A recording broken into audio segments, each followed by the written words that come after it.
Meaning of hip joint. Hip joint.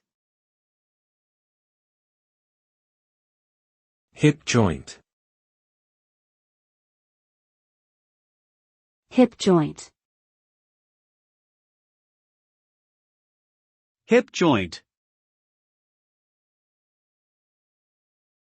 The hip joint is a ball and socket joint that connects the pelvis to the thigh bone. It is one of the largest and most stable joints in the human body, responsible for supporting body weight and allowing for a wide range of movements such as walking, running, jumping, and climbing. The joint is lined with cartilage that helps cushion and protect the bones, while surrounding muscles, ligaments, and tendons help stabilize and support it. Due to its crucial role in mobility and stability, the hip joint is prone to wear and tear over time, leading to conditions such as arthritis and hip fractures.